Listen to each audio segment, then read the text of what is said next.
தேவனாய் கிருபையும் அவருடைய குமாரனாய் யேசுவ கிறிஸ்து நாமத்திலும் உங்கள் அனைவருக்கு என் வாழ்த்துக்களை தெரிவித்துக் கொள்கிறேன். இன்று நான் பார்க்க இருக்கிறது,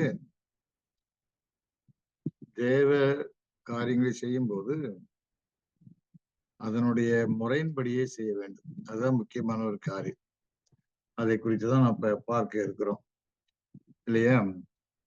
இதற்கு நாம் எடுத்துக்கொண்ட காரியம், ஊசாய் அடித்து கொல்லப்பட்ட காரியத்தை ஒரு முன்மாதிரியாக, ஒரு உதாரணமாக எடுத்துக்கொள்கிறோம். தாவீது ராஜா ராஜ்யபாரம் பண்ண முன் அவன் 2வது ராஜா இல்லையா? தாவீது ராஜா. முதல் ராஜா சவுல், 2வது ராஜா தாவீது. அதுக்கு இடையில இஸ்ரேல் ஜனங்களுக்கு வேற ராஜா வருகிறான், சவுலுடைய மகன் வருகிறான். இருக்கட்டும். ஆக அப்படி இருக்கும்போது அந்த உடன்படிக்கை பற்றி எருசலேம்ல இல்லை. பொதுவாக உடன்படிக்கை பற்றி எங்கே இருந்தது? யோசுவா கானான் தேசத்துக்குள்ள வந்து எல்லாத்தையும் ஜெயித்து அதை பிரித்து இஸ்ரேல் ஜனங்களை அங்கே ஸ்தாபித்த போது, இஸ்ரேல் தேசமாக மாறின போது உடன்படிக்கப்பட்டு எந்த ஊர்ல இருந்தது? யோசுவா எந்த ஊர்ல வைத்திருந்தான்? ஷீலோ என்கிற இடத்துல வைத்திருந்தான். ஷீலோங்கிற இடத்துல, அந்த மேப்பை காட்ட முடியுமா? ஷீலோங்கிற இடத்துல வைத்திருந்தான்.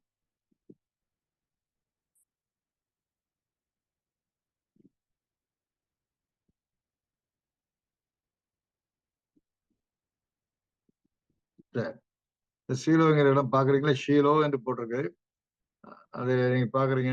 அந்த இடத்துல வைத்திருந்தோம். அப்போ சரி, எடுத்துடலாம் மேப்பை. திரும்ப வரும்போது கூப்பிடுச்சு, திருப்பி மேப் போட வேண்டி வரும். சரி, ஷீலோ இடத்துல அங்க இருந்தான். ஏலி வரைக்கும், ஏலி வந்து அங்க ஆசாரியன் ஆயிருந்தான் பாக்குறோம்.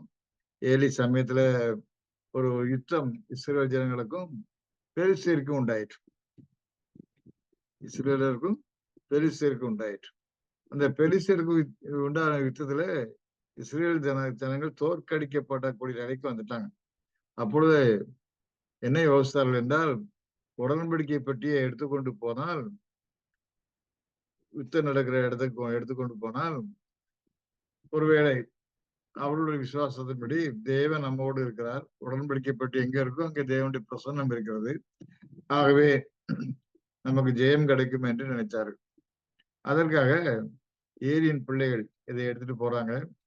அவர்களுடைய வாழ்க்கை ஒரு மோசமான வாழ்க்கையாக இருந்தது என்று வேதம் சொன்னால் கூட, அவர்களுக்கு அந்த இடத்துல ஒரு விசுவாசம் இருந்தது. தேவன் நம்மோடு இருக்கிறார் என்று நினைத்து அதை கொண்டு போனார்கள். ஆனாலும் அது பிரயோஜனப்படவில்லை. அவர்கள் தோற்கடிக்கப்பட்டார்கள். பெலிஸ்தர் நினைச்சிட்டாங்க தேவனுடைய உடன்படிக்கை பற்றியே பிடித்து கொண்டு போயிட்டார்கள் இல்லையா? இது பெலிஸ்தர் பகுதி தான் காசாங்கிற பகுதி, இப்போ உள்ள காசாங்கிற பகுதி. இங்க இப்ப கூட என்ன என்ன தீவிரவாதிகள், ஹமாஸ் இந்த தீவிரவாதிகள் இருந்து கொண்டு இஸ்ரேலோட இப்பவும் யுத்தம் நடத்தி கொண்டிருக்கிறதை பார்க்கிறோம். இதே போல அவங்களுக்கு யுத்தம் அதிகம் நடந்து கொண்டே இருந்த காலம்தான் இல்லையா? இந்த பெலிஸ்தியர்கள் அவர்களுக்கு அதிக இடைஞ்சல் கொடுத்து கொண்டு அடிக்கடி யுத்தம் பண்ணி கொண்டும் இருந்ததை பார்க்கிறோம். அவர்கள் தேவனுடைய பெட்டியை கிடைத்த உடனே பிடித்து கொண்டு போய் விட்டார்கள். இதை முதல் பாடமாக வாசியை கேட்டோம்.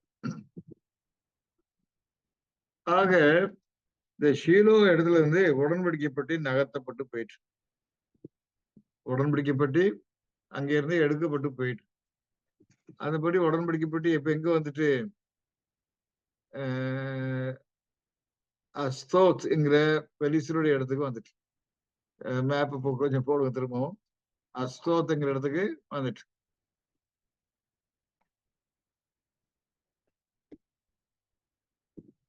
அஸ்தோத்ங்கிற கடைசியில அந்த இடத்த காட்ட முடியுமா? நேற்றிடம்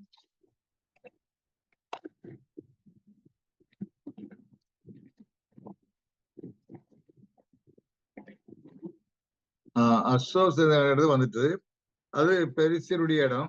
இந்த பெலிஸ்தர் இடத்துல அது வைக்கப்பட்டு போயிட்டு, ஆக ஏரோ காட்டப்படுது இல்லையா? சின்ன ஏரோ காட்டப்படுது. அந்த இடத்துல அஸ்தோத் இருக்குது, அங்கே கொண்டு வந்துட்டாங்க உடன்படிக்கை பெட்டியை.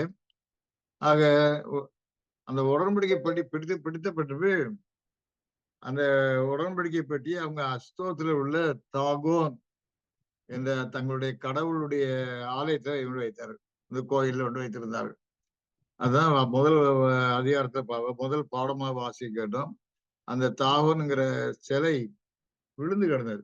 உடன்படிக்கை பெட்டிக்கு முன்னால விழுந்து கிடந்தது. அடுத்த நாள் காலையில வந்து பார்க்கும்போது அது விழுந்து கிடந்ததுன்னா திரும்ப அவங்க என்ன செய்றாங்க, அந்த சிலையை நிறுத்தி சரியான இடத்துல வைத்து விட்டு போய்விட்டார்கள். அடுத்த நாள் வந்து பார்க்கும்போது சிலை கீழே விழுந்து கை, கால் எல்லாம் தனித்தனியா தலைகளை உடைஞ்சு உடம்பு மட்டும் தனியா உடைந்து கிடந்ததை பார்க்குறாங்க. இது கண்ட உடனே அவங்களுக்கு ஒரு பயம் வருகிறது பெலிஸ்தேருக்கு. அதே சமயத்துல அவருடைய பலவிதமான வியாதிகளாலும் தேவன் அவர்களை வாதித்தார் என்று பார்க்கிறோம். ஆகவே அஸ்தோத்துல இருந்து அவங்க என்ன செய்றாங்க, அந்த உடன்படிக்கை பெட்டி அங்க வைக்கக்கூடாது என்று சொல்லி தேவனுடைய உடன்படிக்கை பெட்டி அங்கே இருந்து அனுப்பி விடுறாரு. இஸ்ரேல் ஜனங்களை திரும்ப அனுப்பி விடுறாரு. அதுக்கு அவங்க பூஜாரிகளை கன்சல்ட் பண்றாங்க. அவங்களுடைய பூஜாரிகள் அதை எப்படி செய்ய அனுப்புறோங்கிற முறையெல்லாம் சொல்லி அனுப்புறாங்க. அதன்படி அவங்க என்ன செய்றாங்க, அதை அனுப்புறாங்க. அப்படி அனுப்பும்போது அவர்கள் வந்த இடங்கள்ல எல்லாம் அவங்க இந்த வண்டிகள் வர வந்து இருக்கிற இடங்கள்லாம் அங்கே வியாதிகள் வருகிறதை பார்க்கிறோம். அவர்கள் தேவன் அவங்களை அடிக்கிறார். இவ்விதமா பிரச்சனை வருவதை பார்க்கும்போது அதே போல எக்ரோனுக்கு வரும்போது கூட திரும்ப எக்ரோன் வழியாக வருவது வரும்போது அவங்களும் என்ன செய்றாங்க, பயப்படுகிறார்கள். பயந்து அதை அனுப்பிவிட வேண்டுமே நினைக்கிறாங்க. அப்போ எக்ரோன்ல இருந்து என்ன செய்றாங்க, எக்ரோன்ல இருந்து அவர்கள் அனுப்பி விடுறாங்க. 2 மாடு, புதிய பசு மாடு. அது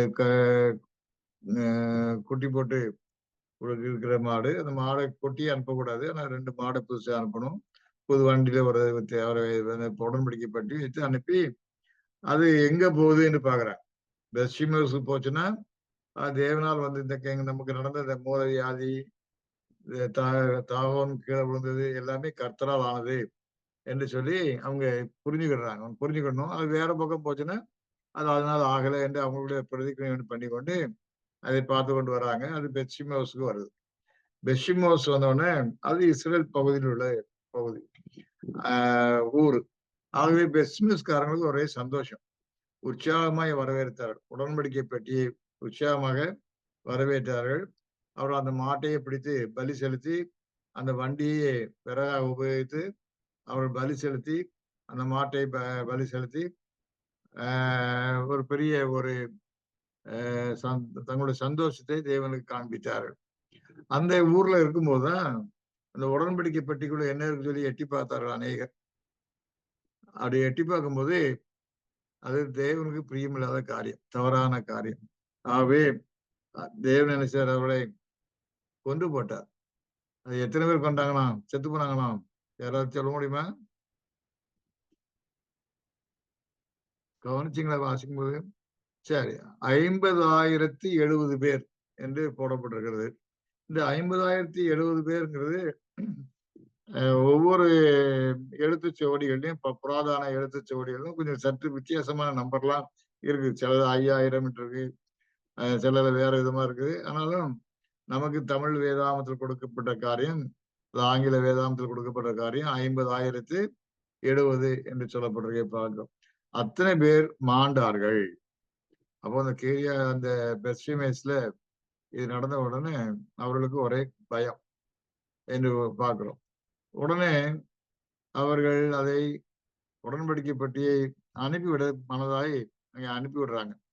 அவர்களுக்கு அங்கே பயம், அந்த ஊர்க்காரர்களுக்கு பயமா இருந்தால பக்கத்துல இருக்கிற கீரியாத் யாரீம் என்ற இடத்துக்கு அங்க ஒரு மேடு இருக்குது. அந்த மேட்டுக்கு அதை இறக்கி வைக்கிறாங்க. வச்சுட்டு அங்கே ஒரு தைரியமான ஒரு ஒரு லேவியன், அதை பொறுப்பு அபினதாப் என்கிற லேவியன் பொறுப்பெடுத்து தன் வீட்டுல வைக்கிறதை பார்க்கிறோம் இல்லையா? தன் வீட்டுல வைத்துக் கொள்கிறதை பார்க்கிறோம். ஆக இவ்விதமாக அந்த உடன்படிக்கை பெட்டி கிட்டத்தட்ட 70 வருஷம் அங்க இருந்தது. இதுலயும் வேதாந்தத்துல, தமிழ் வேதத்துல 20 வருஷம் போட்டிருக்குது. ஆங்கிலத்திலையும் 70 வருஷம் போட்டிருக்கு, 20 வருஷம் போட்டிருக்குது. ஆனா பாஸ்டர் ரசல் அது 20 வருஷம் அல்ல, 70 வருஷம் என்று கொடுத்திருக்கிறார். அது சரியான காரியம் தான் தெரியுது. ஏனென்றா இந்த உடன்படிக்கைப்படி பெலிஸ்தீர் பிடிச்சிட்டு போகும்போது ஷீலோவில ஆசாரியனா இருந்தது யாரு? ஏலி.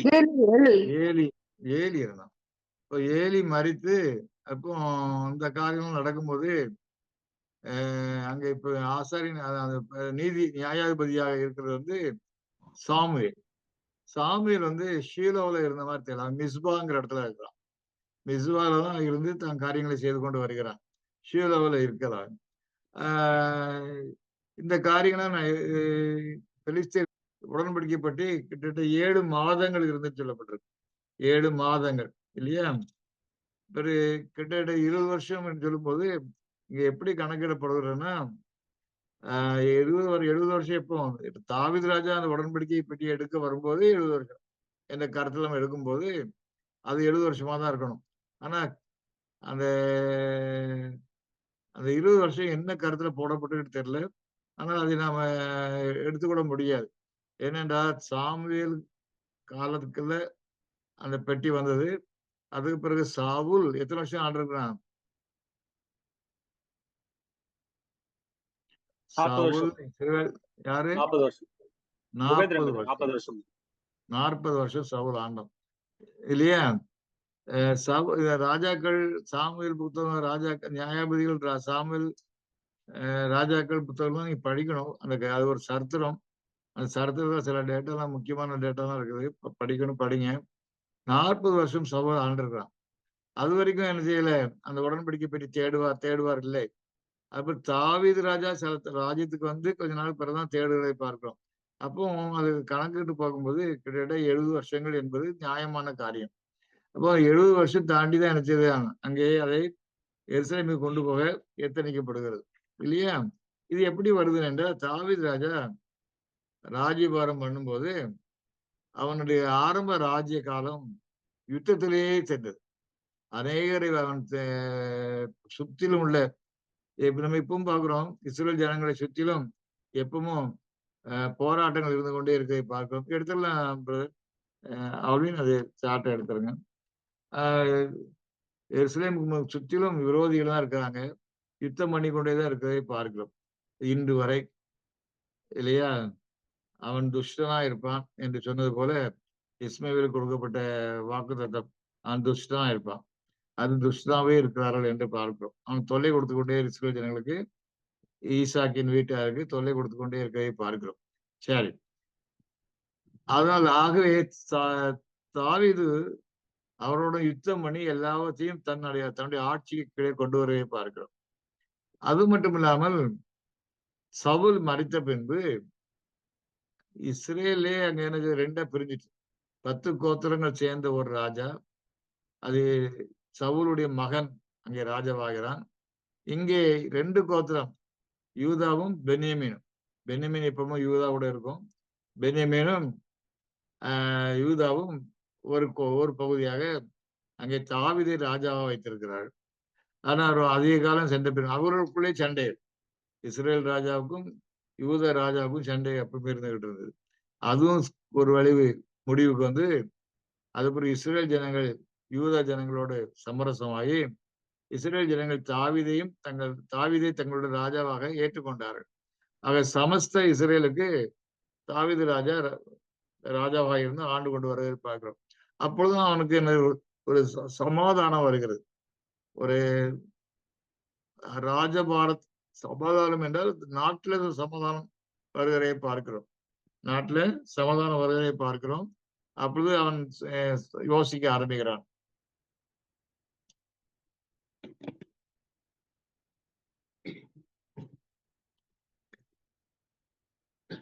அதாவது நாம் எருசலேமுக்கு தேவனுடைய பெட்டியை கொண்டு வர வேண்டும் என்று யோசிக்கிறான். தேவனுடைய பெட்டி இது வரைக்கும் அனாமத்தாக இஸ்ரேல் ஜனங்களால் கவனிக்கப்படாதாக மறக்கப்பட்டதாக ஒருவேளை கூட மறக்கப்பட்டதாக அவர்களை அங்க இருக்கிறதே பார்க்கிறோம். அவர்களுக்குள்ளே பல மதங்கள் வந்து விட்டது. யாவே தேவன் ஓங்கிய புயத்திலே அவனை கூட்டிக் கொண்டு வந்தார். அற்புதமாக கூட்டிக் கொண்டு வந்தார். அவர்களை பாதுகாத்து வந்தார். அவர்கள் கால்கள் வீங்கவில்லை, அவர்கள் துணிகள் பழமையாகவில்லை. இவ்விதமெல்லாம் பாதுகாத்து கொண்டு வந்தார். அவர்களுக்கு ராஜ்யமே தேசமே இல்லாமல் இருந்தது. நாடோடிகளாக அடிமைகளாக இருந்தார்கள். அவர்களை தேவன் கூட்டிட்டு வந்து ஒரு தேசத்தை கொடுத்திருக்கிறார். இப்படியெல்லாம் பெரிய காரியங்களை கொடுத்து ஆசீர்வதித்திருக்கிறார். அது மட்டும் இல்லாமல் நியாயாதிபதிகளை கொடுத்திருக்கிறார். நியாயாதிபதிகள் கிட்டத்தட்ட யோசுவாவையும் சாமுவேலையும் சேர்த்தா 15 நியாயாதிபதிகள் வர்றாங்க. அவர்கள் எல்லாம் இந்த யாவே தேவனாலே அழைக்கப்பட்டு நிறுவப்பட்டு அவர்கள் ஆண்டு வருவதை பார்க்கிறோம். அவர்கள் தான் அவங்களுக்கு ஆலோசனை சொல்லி செய்வார்கள். அந்த நியாயாதிபதிகள் அவருடைய பிரச்சனைகள் சின்ன சின்ன காரியங்கள் தீர்த்தா கூட அவருடைய முழு வேலை ரட்சிக்கிற வேலையா தான் இருந்தது. ராஜாவை போல அவர் அடுத்த நாடுகளில் இருந்து தொல்லைகள் வரும்பொழுது அவரோட யுத்தம் பண்ணி மேற்கொண்டு ஜெயித்து அவர்களை ரட்சித்தார்கள். ஒரு நியாயாதிபதிக்கு ஒரு வேலை வந்து என்னது, ரட்சிக்கிற வேலை என்று நம்ம திட்டமா புரிந்து கொள்ள வேண்டும். அந்த தீர்த்து கட்டுறதுங்கிற கருத்து வந்து தவறான கருத்து. ரட்சிக்கிற வேலை நியாயாதிபதிக்கு உண்டு. இதை எப்படி ஊர்ஜிதப்படுத்திக் கொள்ளலாம்னா, வேதத்திலிருந்து நம்ம பரிசுத்த வேதாகமத்துல வருகிற நியாயாதிபதிகள் எல்லாருமே இஸ்ரேல் ஜனங்களை காத்து ரட்சித்து பாதுகாத்து வந்தார்கள். அது ஒரு காரியம். ஒபேதியா 21ஆம் வசனம் என்ன சொல்றது? யாரா எடுத்து வாசிங்க.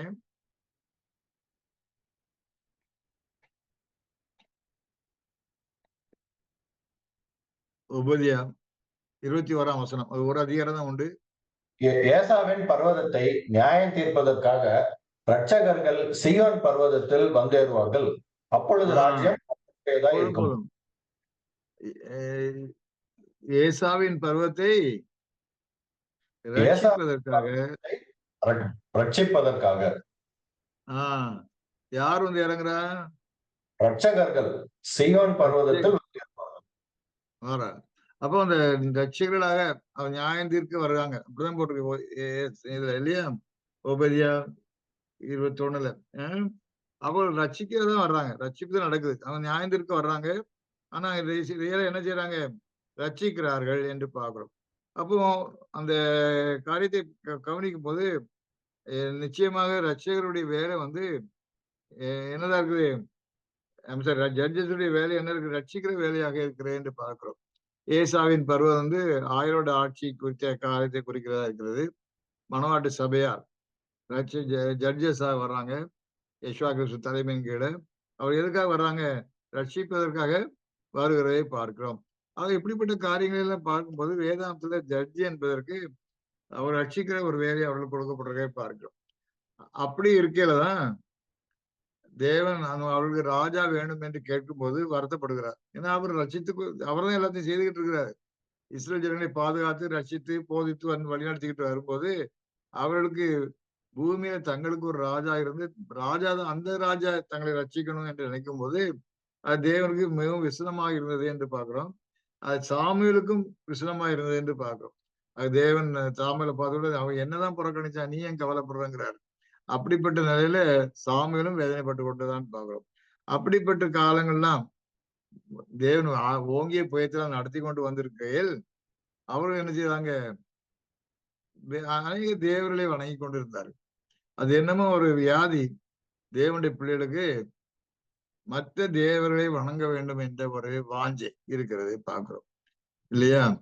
இது ஒரு பெரிய ஆபத்தான காரியம். இதே கிறிஸ்தவ மதத்துக்குள்ள பெர்கமு சபை காலகட்டத்துல புகுத்தப்பட்டது. சொல்ல போனா திருத்துவம்ங்கிறது ஒரு பாலிஷ்டு வே ஆஃப் அவங்களே மனிதர்களாலே தோற்றுவிக்கப்பட்டு பைபிள் அடிப்படையிலே தோற்றுவிக்கப்பட்டது போல் காணப்படுகிற ஒரு தவறான தேவன். அந்த தேவனை வணங்கும்படி அவர்கள் உள்ளே கொண்டு வந்து விட்டு வச்சுட்டாங்க. எல்லாரும் வைராக்கியமா இருக்காரு. கிறிஸ்தவர்கள் அநேகரை பாருங்க பைபிளே படிச்சிருக்க மாட்டாங்க. கோயில் கூட ஒழுங்கா போவாங்களான்னு கிடையாது. ஆனா திருத்தத்தை பற்றி தாக்கி ஏதாவது சொல்லியாச்சுன்னா சண்டைக்கு வருவாங்க. நம்ம பயங்கரமா இவன் கெட்ட வார்த்தை சொல்லிவிட ஏசுவாங்க. அப்படிப்பட்ட மக்கள் அங்க இருக்கிறதே பார்க்கிறோம். அந்த வைராக்கியம் இது என்ன வைராக்கியம்னே தெரியல. இது மாதிரி தப்பறையான காரியத்தில் அதிக வைராக்கியம். இதே போன்ற காரியம் இஸ்ரேல் தேச காலத்திலையும் அங்கேயும் அநேக தவறான கடவுள்களை வணங்கி வந்தார்கள் என்று தெரியுது. மோளேகிற கடவுள் கூட பலி செலுத்தி இருந்தாங்க. பிள்ளைகளை தீ கிடக்க பண்ணாங்க என்றெல்லாம் வேதத்துல படிக்கிறோம். அவர்கள் கூட பயங்கரமான விக்கிரக ஆராதனை, அது மட்டும் இல்லாத ஆஹ் தவறான நம்பிக்கை, விசுவாசமே வேற இடத்துல வைத்துக் கொண்டு இருந்ததை பார்க்கிறோம். தான் என்கிற கோத்திரத்தார் குறிப்பாக விக்கிரக ஆராதனை காரியத்துக்கு வழிநடத்தினார்கள் என்று பார்க்கிறோம். இஸ்ரேல் ஜனங்களை எருசலேமுக்கு 3 முறை போவதற்கு பதிலாக அவங்க தான் அந்த காத்து பட்டணத்துக்கு வர வைத்துக் கொண்டு அங்கே பலவிதமான தவறுகளை செய்து கொண்டிருந்தாங்க என்று பார்க்கிறோம். இப்படிப்பட்ட நிலையில இஸ்ரேல் ஜனங்கள் இருந்தார்கள். ஆக இஸ்ரேல் ஜனங்கள்ட்ட என்ன இருக்கு? மத உணர்வு, உண்மையான தேவனை தேடுகிற மத உணர்வு இல்லாது இருந்தது என்று பார்க்கிறோம். ஆகவே தாவீது ராஜா என்ன யோசித்தான் என்றால், மக்களுக்கு மத உணர்வை கொடுக்க வேண்டும் என்று யோசித்தான். அப்ப தாவீது ராஜா கிட்டத்தட்ட 44 வயது என்று அங்கே குறிப்பிடப்பட்டிருக்குது. வேதத்தில் கொடுக்கிற ரசல் கணக்குல கொடுக்கிறாரு. அரௌண்ட் 44 இயர்ஸ் என்கிறார்.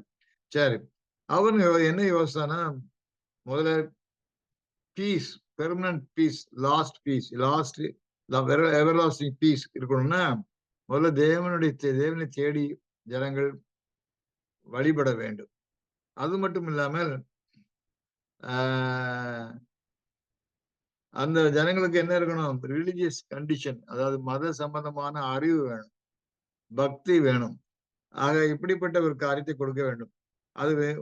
அதனால என்ன ஆகும்? அவங்களுக்கு ஒரு யுனைடெட், முதல்ல ஒற்றுமை வரும். ஏதாவது காமன் காசு இருக்கும்போது ஒரு ஒற்றுமை வரும் இல்லையா? பொதுவாக கிராமங்கள்லாம் பார்த்தீங்கன்னா அவங்களுக்கு ஒரு டெம்பிள் இருக்கும். அந்த டெம்பிளை சுற்றி தான் அவங்களுடைய என்வரன்மெண்ட், அவங்களோட ஆக்டிவிட்டி எல்லாமே கனெக்டடா இருக்கும் இல்லையா? அந்த ஆக்டிவிட்டி எல்லாமே கனெக்டடா இருக்கும்.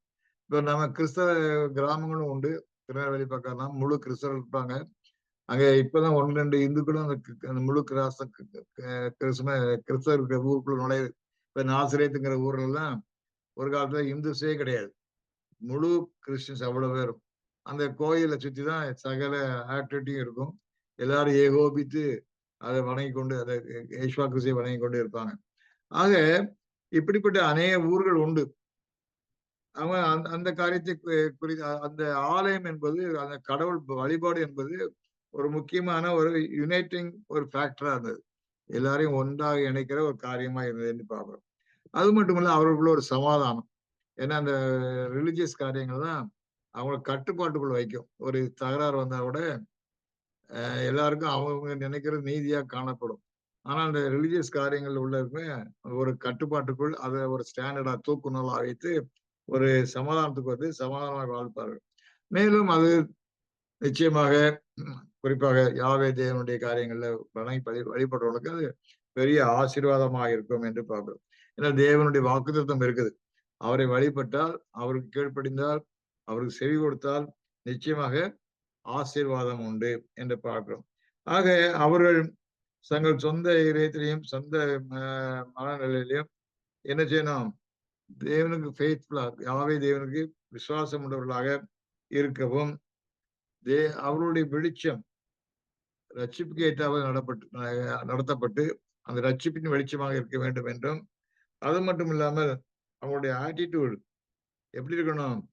தேவனுக்கு மகிமை செலுத்துகிறதாக, தேவனுக்கு பக்தி வைராக்கியம் உள்ளதாக, தேவனை போற்றி மதிக்கிற குணம் உள்ளதாக இருக்க வேண்டும் என்று அங்கே தாவீது ராஜா ஆசைப்பட்டார். அது நிச்சயமாக ஒரு சிறந்த காரியம். அவனுக்கு இப்ப எல்லா விரோதிகள் எல்லாம் ஜெயித்து முடிவு பண்ணியாச்சு. அதே சமயத்துல சமாதானம் வந்துட்டு, அவனுடைய ஆட்சி வந்துட்டு, தாவீது ராஜா பெரிய சாம்ராஜ்யத்தை ஆண்டு வந்தான். அது மட்டுமல்ல, இஸ்ரேல் தேச மக்களும் இந்த 10 கோத்திரத்தாரும் அவனை ராஜாவாக ஏற்றுக்கொண்டார்கள். ஆக சமஸ்த இதற்கும் அவன் ராஜாவா இருக்கிறான். அப்படிப்பட்ட நிலையிலே அவன் தேவனை நோக்கி, தேவன் தான் அவனுக்கு எல்லா ஜெயத்தையும் இப்படிப்பட்ட பெரிய வழிநடத்தலையும் கொடுத்தார் என்று அவன் அறிவான். அவன் அந்த தன்னுடைய பாடுகள் எல்லாம் தேவனை நோக்கி அண்டி சென்றவன் இல்லையா? நான் பாடுபட்டது நலமா இருக்கிறது என்று சொல்லுவான் இல்லையா? உபத்திரப்பட்டது நலமா இருக்கிறது என்று அறிக்கையிட்ட தாவீது ராஜா. அப்படிப்பட்ட ராஜா என்ன யோசிக்கிறான்? ஜனங்களையும் தேவனுக்கு உண்மை உள்ளவர்களாக, அந்த ரட்சிப்பின் வெளிச்சத்தை அடைந்தவர்களாக, அது மட்டும் இல்லாமல் அந்த போற்றும் பயபக்தி வர வேண்டும். இந்த போற்றும் பயபக்தி வர வேண்டும் என்ற எண்ணத்துல அவன் அந்த காரியத்தை செய்கிறதை பார்க்கிறோம். அவன் அந்த உடன்படிக்கை பெட்டி வந்துட்டுனா அந்த போற்றும் பயபக்தி வரும். அந்த வருடா வருடம் செய்ய வேண்டிய முறைமைகள் எல்லாம் செய்யணும். அந்த வழிபாடு வர வேண்டும். அப்படியெல்லாம் வரும்போதுதான் என்ன வரும்? அந்த போற்றும் பயபக்தி வரும் என்ற ஒரு கருத்தை கொண்டு வரதை பார்க்கிறோம். நிச்சயமாக அப்படிப்பட்ட ஒரு ஒழுங்குமுறை, மத ஒழுங்குமுறை இல்லாமல் இருக்குமானால் அந்த போற்று பயபக்தி வராது. மக்களும் என்ன செய்வாங்க? எந்த விதமான ஒரு முறைமைக்குள்ளேயும் அடங்காதவர்களாக வழிதப்பி போவதற்கு வழி இருக்கிறது. ஆக அது மட்டும் மற்ற மதமும் உள்ள நுழைவதற்கு வழி இருக்கிறது. ஆக இந்த காரியத்தெல்லாம் மனதில் கொண்டான். மனதில் கொண்டு அந்த உடன்படிக்கை பட்டியை கொண்டு வர வேண்டும். உடன்படிக்கை பட்டி எங்க இருக்குது? நம்ம பார்த்தோம் ஸ்ரீலாவில இருந்து அவங்க பெலிஸ்தீன் நாட்டுக்கு பிடிச்சிட்டு போனாங்க. பெலிஸ்தீன் நாட்டுல இருந்து இப்போ அப்படி வெளியே வந்துட்டு வந்து இஸ்ரேல் ஜனங்கள் மத்தியில தான் இருக்குது. அது இப்ப எங்க இருக்குது? எங்க இருக்குது? கீரியாத் யாரீம். கீரியாத் யாரீமுக்கு வந்துட்டு. சரி, மேப் இப்ப ஃபாலோ பண்றீங்க, சந்தோஷம். கீரியாத் யாரீம்ல அந்த உடன்படிக்கை பற்றி இருக்கிறதே பார்க்கிறோம். அப்போ அந்த கீரியாத் யாரீம்ல இருந்து உடன்படிக்கை பற்றியே எங்க கொண்டு வந்து எருசலேம் கொண்டு போக வேண்டும் என்று ஆசைப்படுகிறான் இல்லையா? அப்போ அது வந்து ஒரு பெரிய சந்தோஷமான நாள். திரும்ப அந்த தேவனுடைய வழிபாடை, தேவனுக்கு போற்றும் பயபக்தியோடு இருக்கிற அந்த ஒரு எண்ணத்தை, அந்த ஒரு ஆவியை கொடுப்பதற்கு கொண்டு வரலாம். அது பெரிய சமாதானத்தையும் இளைப்பாறுதலையும் ஒரு சந்தோஷத்தையும் கொடுக்கிற ஒரு பெரிய காரியமா இருக்கவே பார்க்கிறோம். அதனால இது வெறும் இம்பார்ட்டன்டாக பார்க்கிறாங்க. அந்த உடன்படிக்கை பெட்டியை கீரியாத் யாரீம் கொண்டு வரும்போது அவன் பிரயாசம் எடுக்கிறதே பார்க்கிறோம்.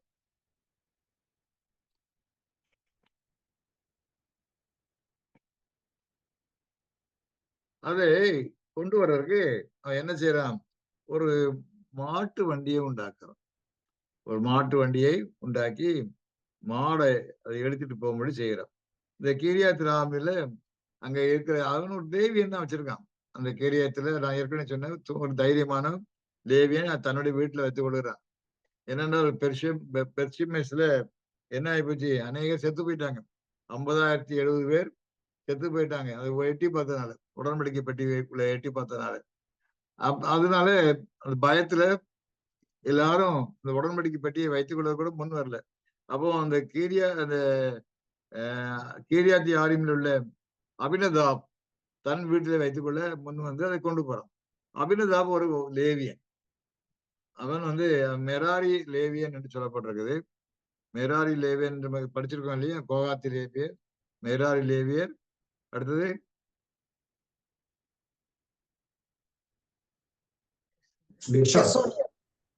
யாரு? கெர்சோனி லேவியர் இல்லையா? ஏன் இதெல்லாம் சொல்றேன்? கூட மெராரி லேவியர் சொல்லிட்டு போயிட்டே இருக்கலாம். இதெல்லாம் கொண்டு வரணும் மனதுல. நீங்க உடனே அந்த பிக்சர்ல வரணும். இந்த கதை போற போக்கிலே நீங்க அது கூட சம்பந்தப்பட்ட காரியங்கள்லாம் வரணும். அங்கே மெராரி லேவியர் இதை கொண்டு அதை அந்த பார்த்துக்கிட்டு வர்றான். அது 70 வருஷம் ஆயிப்போச்சு. 1 சாமுவேல் 6:3 போட்டிருக்கு இல்லையா? 1 சாமுவேல் 6:3. 20 வருஷம் அங்க இருந்ததுன்னு போட்டிருக்கு. கீரியாத் யாரீமிலே அநேக நாள் தங்கி இருந்தது. 20 வருஷம் அங்கே இருந்தது. இஸ்ரவேல் குடும்பத்தார் எல்லாரும் கர்த்தரை நினைத்து புலம்பிக் கொண்டிருந்தார். அப்போ 20 வருஷம் அங்க இருக்குது அது போட்டிருக்கு. ஆனா அது ஏற்கனவே நான் சொன்னேன். அது எத்தனை வருஷம்? 70 வருஷம். 70 வருஷம் என்று பார்த்தோம் இல்லையா? அது சரியான கதை. ரசல் கணக்கு பார்த்து நான் கொடுத்திருக்கிறாரு. அது 40 வருஷமே சவுளுடைய ராஜா வருஷம். அது பிறகு அதுக்கு முன்னால ஏலியின் காலத்துல பிடிச்சிட்டு போய் சாமுவேலுடைய காலங்கள் வந்துட்டு அதுக்கு பிறகு தாவீது ராஜா தன்னுடைய காலத்துல யுத்தங்கள்லாம் முடித்த பின்பு யோசிக்கலாம். ஆக இந்த கால கணக்கை எடுக்கும்போது அது 70 வருஷம் என்பது சரியான காரியமாக இருக்கிறது. சரி, இப்போ அந்த இந்த காரியத்துல எல்லாருக்கும் ஒரே சந்தோஷம். உடன்படிக்கை பற்றி வரப்போகிறது எருசலேமுக்கு என்று சொல்லி ஒரே சந்தோஷமாக இருக்கிறார்கள். அப்போ இஸ்ரேல் மக்கள் மத்தியில உடன்படிக்கை பற்றி வந்தனா இப்ப இஸ்ரேல் ஜனங்கள் மேல மத வழிபாடு எப்பவும் உடன்படிக்கை பெட்டி சுற்றியுள்ள காரியங்கள்லாம் நிறைவேறும். அது ஆசரிப்பு கூடாரம். இந்த உடன்படிக்கை பெட்டி வந்ததுன்னா ஆசரிப்பு கூடாரம் வந்துடும். ஆசரிப்பு கூடாரம் வந்ததுன்னா அதனுடைய பலவிதமான சடங்காச்சாரங்கள், பாரம்பரியமா பைபிள் படி பாரம்பரிய காரியங்கள் இல்லையா? அது உலக பிரகாரமான பாரம்பரியம் இல்லை. அந்த மாதிரி அந்த வேத வழிபாடு படி உள்ள காரியங்கள்லாம் வந்துடும். அப்போ ஆர்க் எப்பவுமே தேவனை ரெப்ரசன்ட் பண்ணது, தேவனுடைய பிரசன்னத்தை ரெப்ரசன்ட் பண்ணது, தேவனுடைய கிருபைகளையும் தேவனுடைய இறக்கங்களையும் ரெப்ரசன்ட் பண்றது. அந்த உடன்படிக்கை பெட்டி மேல இருக்கிறது அந்த சீட்டுக்கு பேர் என்ன? கிருபாசனம். கிருபாசனம், மேர்சி சீட். இங்கிலீஷ்ல போட்டிருக்கு மேர்சி சீட். கிருபாசனம் சொல்றத விட இறக்க ஆசனம் அதான் சரியான காரணம். ஏன்னா கிருபைங்கிறத கிரேஸுக்கு நம்ம யூஸ் பண்றோம். கிருபாசனம் சொன்னா நம்ம ஓகே போயிடுறோம். ஆனா கிரிட்டிக்கலா பார்ப்போம்னா கிருபை என்பது ஆங்கிலத்துல கிரேஸ்ங்கிற வார்த்தைக்கு உபயோகிக்கிறோம் இல்லையா? தகுதியற்ற நிலையில ஒரு காரியம் நமக்கு கிடைக்குமானா அது கிருபை. இறக்கம் என்பது குற்றவாளியா இருக்கும்போது நாம் இறக்கப்பட்டு நம்ம இறக்கப்பட்டு சேர்த்து கொள்வது, பழைய நிலைக்கு தூக்கி எடுப்பது, அது இறக்கம் இல்லையா? ரெண்டுக்கும் வித்தியாசம் இருக்குது. ஆனா நம்ம பொதுவாக நம்ம கிருபையும் இறக்கத்தையும் ஒன்னா போட்டு மிக்ஸ் பண்ணி தான் பேசுவோம். அதோடைய நுண்ணிய டெபினிஷனை விட்டுரும். ஆனா அதனால அந்த கருத்துப்படிதான் மேர்சி சீட்டுங்கிறத ஆங்கிலத்துல மேர்சி சீட் இருக்கிறது தமிழ்ல கிருபாசனம் என்று மொழியாக்கிருக்காங்க. சரி இருக்கட்டும். ஆனா நம்ம சொல்ல போனா இறக்கம் நிறைந்த ஆசனம், இறக்காசனம் என்று சொல்லலாம். அங்கே ஒரு ஷெக்கினா ஒளி இருந்து கொண்டே இருந்தது என்று பார்க்கிறோம். அது வேதாந்தத்துல ஷெக்கினா என்ற பெயர் கொடுக்கப்படாட்டா கூட மற்ற இஸ்ரேல் சரித்திரத்தின்படி அதுக்கு ஷெக்கினா என்று தேருது இல்லையா? அந்த ஷெக்கினா ஒளி அங்கே பிரகாசித்துக் கொண்டிருந்தது. தேவனுடைய பிரசனம் அதை காண்பித்துக் கொண்டே இருந்தது என்று பார்க்கிறோம். அந்த 2 கேருபீன்கள் அந்த சீட்ல இருந்தது, அந்த ஆசனத்துல. அந்த ஆசனத்தில் உள்ள கேருபீன்கள் மத்தியில அந்த பிரகாசம் இருந்து கொண்டிருந்தது. அது தேவனுடைய பிரசனத்தையே அதை காட்டிக் கொண்டே இருந்தது. அது எடுபட்ட பின்பு, அது எப்ப எடுபட்டது தெரியுமா? எசேக்கியா ராஜா காலத்துல பாபிலோன் ராஜா பிடிச்சிட்டு எல்லாம் போன பிறகு அந்த எல்லாம் அழிக்கப்பட்டு போறப்ப அது வெளிச்சம் போயிட்டுது, அது எடுபட்டு போறது. அதனாலதான் புலம்பலுங்கிற புத்தகம் வருது. அது மக்கள் புலம்புறாங்க, இஸ்ரேல் ஜனங்கள் தேவனுடைய பிரசனம் அது வரைக்கும் இருந்தது இப்ப இல்லாமல் போயிட்டு என்று அவங்க புலம்புகிறதுனாலதான் அந்த புத்தகத்துக்கு பேரு புலம்பல். சரி, ஆக இந்த ஷெக்கினா ஒளி உள்ள அந்த உடன்படிக்கை பெட்டி இப்போ பெலிஸ்தீர் மத்தியில ஷெக்கினா ஒளி இருந்ததா என்ற கேள்வி கேட்டா தெரியாது. அதை குறித்து எந்த விவரமும் இல்லை. ஆனால் இங்கே இஸ்ரேல் ஜனங்கள் மத்தியில அந்த ஆசரிப்பு கூடாரத்தை ஸ்தாபித்து அது மகா பரிசுத்தத்துக்குள்ள வைத்து அந்த முறையின்படி செய்யும் போது அங்கே ஷெக்கினா ஒளி இருந்து தேவன் தன்னுடைய பிரசனத்தை காண்பித்துக் கொண்டே வந்தார் என்று பார்க்கிறோம். ஆக இது இஸ்ரேல் ஜனங்களை பொறுத்த வரைக்கும் இந்த காரியம், இந்த நிகழ்வு ஒரு மகிழ்ச்சியான ஒரு காரியம், உன்னதமான ஒரு காரியம். ஏனென்றால் இந்த உடன்படிக்கை பெட்டிக்கு சவுல் ராஜா கூட அதிக முக்கியத்துவம் கொடுத்த மாதிரி தெரியல இல்லையா? கீரியாத் யாரீம் இருந்தது, அதன் காலப்படல. அது பிறகு அது பிடிபட்டு போயிட்டு இது மாதிரிலாம் நிறைய பாக்குறோம். ஆனால் தாவீது ராஜா அது கண்ணோட்டமா இருந்து கண்ணும் கருத்துமா இருந்து அதை கொண்டு வர யோசிக்கிறான். அப்போ எல்லாருக்கும் அந்த பழைய காரியங்கள்லாம் ஞாபகம் வரும் இல்லையா? அதனால ரொம்ப சந்தோஷப்பட்டு அதை வரவேற்கிறார்கள் இல்லையா? இதனால நிச்சயமா மக்களுடைய மனதுகள்லாம் எங்க இருக்கும்? தேவனுடைய காரியங்கள்ல ஈடுபாடு கொண்டு இருக்கும், தேவனுடைய காரியங்கள ஈடுபாடு கொண்டு இருக்கும், தேவனுடைய பிரமாணங்கள்ல ஈடுபாடு கொண்டு இருக்கும். ஒவ்வொருத்தரும் தங்கள் காரியங்களை செய்யும் போது அவங்க என்ன செய்வாங்க? அதை கன்சல்ட் பண்ணுவாங்க. இப்போ பெலிஸ்தீர் மத்தியில் அந்த உடன்படிக்கை இருக்கும்போது அது பலவிதமான பிரச்சனைகள் அவர்களுக்கு வந்த போது, பெலிஸ்தீருக்கு வந்த போது அவங்க யாரை போய் கன்சல்ட் பண்ணாங்களா?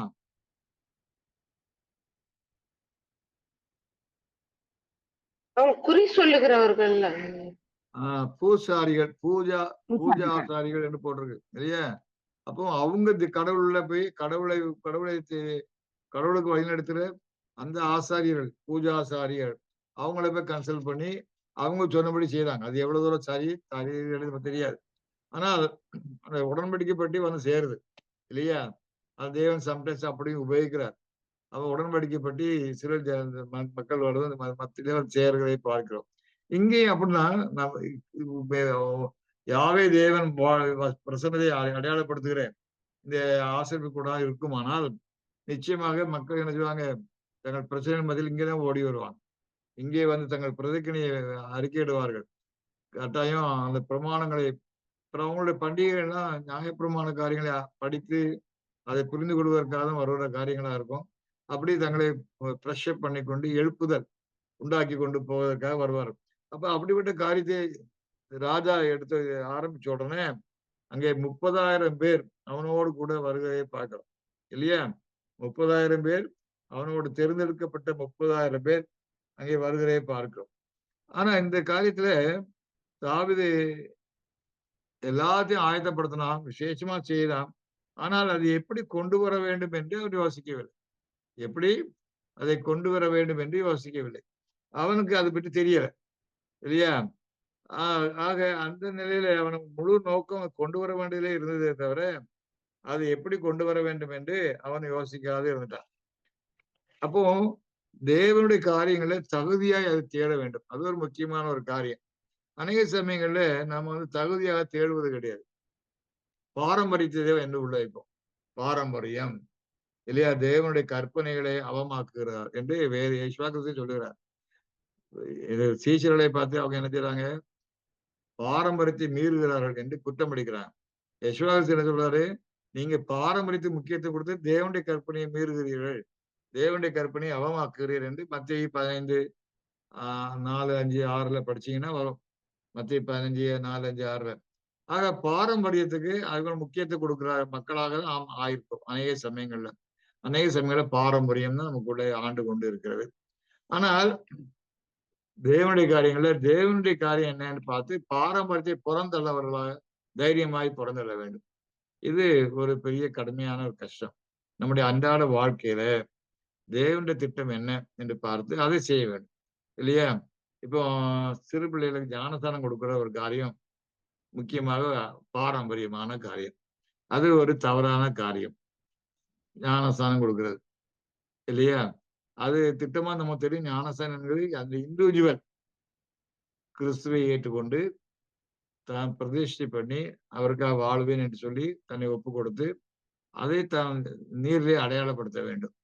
அது மூழ்கி எழும்ப வேண்டும். பேப்டிசோ என்று சொன்னாலே மூழ்குதல். அது வந்து பேப்டிசம் என்று வந்தது. ஆக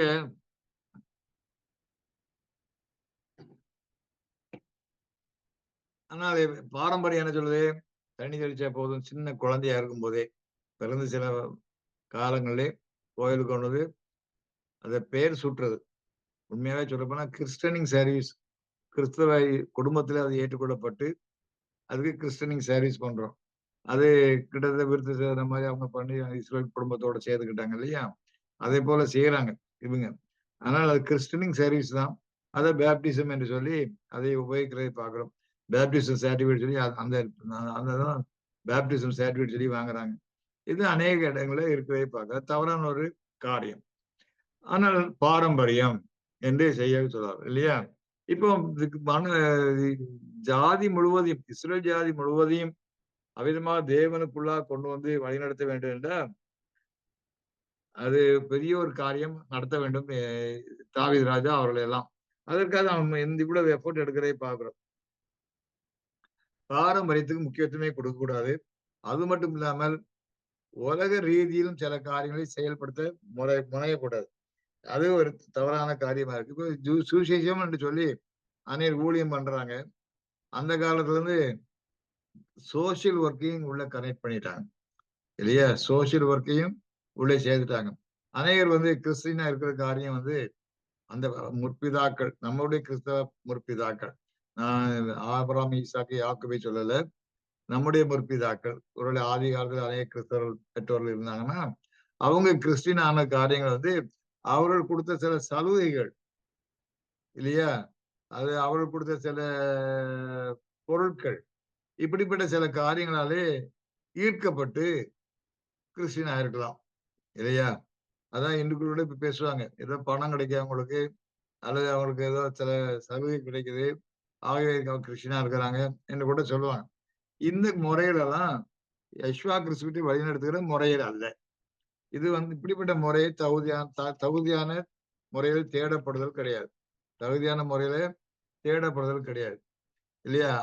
நிச்சயமாக அந்த விதமான கிறிஸ்தவ மார்க்கம் அல்ல. அது இல்லீகல் சில்ட்ரனை பெற்றெடுக்கும்.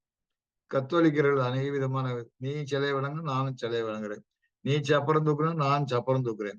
கிறிஸ்தவ மத்தியிலும் சப்பரம் தூக்குற காரியம்லாம் வருது இல்லையா? இப்படிப்பட்ட காரியங்கள்லாம் ஏன் வருது? அது பல விதமான இடங்கள்ல இருந்து இவர்கள் தேவனற்ற ஜாதியாரிலிருந்து வழிபாடில் இருந்து இவர்கள் அங்கே அந்த வழிபாடு இவங்க கொண்டு வந்து அந்த காரியத்தை கொண்டு அநேகரை தங்கள் பக்கம் ஈர்க்கலாம் என்று நினைக்கிறார்கள். அது முறையே அல்ல, அது தவறான முறை. அப்படியோட தகுதியற்ற முறையிலே நாம் தேவனை தேடக்கூடாது, தேவனிடம் யாரையும் அழைத்து கொண்டு வரக்கூடாது. அது முற்றும் தவறான காரியம். சத்தியத்தை கொடுத்து சத்தியம் வேலை செய்யும், அது உடனே வேலை செய்யாது. ஒருவேளை அநேக வருடங்களுக்கு ஆகாரத்தை தண்ணியிலே போட்டுப்பாரு, அது அநேக வருடங்களுக்கு பின்பு அதன் பலனை காண்பாய் என்று சொல்வார் இல்லையா? அது அநேக வருடங்கள் ஆகலாம் அது வேலை செய்வதற்கு. அப்படியே நம்ம காத்திருக்க வேண்டிய தவிர நம்ம உடனே கிறிஸ்டினாகிறதுக்கு வழி பண்ணக்கூடாது. அது இல்லிஜிட்டிமேட் சில்ட்ரன் என்று சொல்லப்பட்டிருக்கு. தகுதியான முறையில பெற்றெடுக்காத பிள்ளைகள். அப்படிப்பட்ட பிள்ளைகள் நமக்கு அவசியம் இல்லை. ஆக தேவனை தேடுவதோ, தேவனை மற்றவர்களுக்கு கூறுவதோ, தேவனுடைய காரியங்களில் செயல்படுவதோ எல்லாம் தேவனுடைய பிரமாணத்தின்படியே இருக்க வேண்டும். தகுதியான தேடுதல் இருக்க வேண்டும். சிலுவையை சொல்லாது உன் பிரச்சனையெல்லாம் போயிடும், இது மேஜிக் மாதிரி அற்புதங்களை பற்றி பேசுற அநேகர் இருக்காங்க. அதனாலதான் அநேகர் நினைச்சாங்க, இப்பவும் பிரசிங்கர்கள் அதே தான் சொல்றாங்க, அப்பத்துக்காகவும் மீனுக்காகவும் தங்கள் தேவனிடத்துல ஏசுவாக்க வாங்க என்று கேட்கிறாங்க. அப்பத்துக்காக மீனுக்காகவும் வருவது தேவனுடைய பிள்ளைகளாக இருக்க முடியாது. அவர்கள் ஒருவேளை எண்ணிக்கையில் கூடலாம், அந்த எண்ணிக்கை நமக்கு அவசியம் இல்லை. நம்ம சொற்ப பேராதான் இருந்தா அதுல சரியான முறையில் தகுதியான முறையில் தேவனை தேடுகிறதாக இருக்க வேண்டும். இங்கே தாவீது ராஜா இந்த கொண்டு வரும்போது ரொம்ப உற்சாகம் அவனுக்கு அதே போல ஒரு சந்தோஷமான நாள் பார்த்திருக்க மாட்டான். அவன் அவ்வளவு பெரிய உற்சாகம். ஏன்னா அவன் தேவன் மேலே போற்றும் பயபக்தி உள்ளவன், தேவன் அதிகமா நேசிக்கிறான். தேவன் அவனை பயங்கரமா சிக்ஷித்தார் இல்லையா? பயங்கரமா சிக்ஷித்தார்.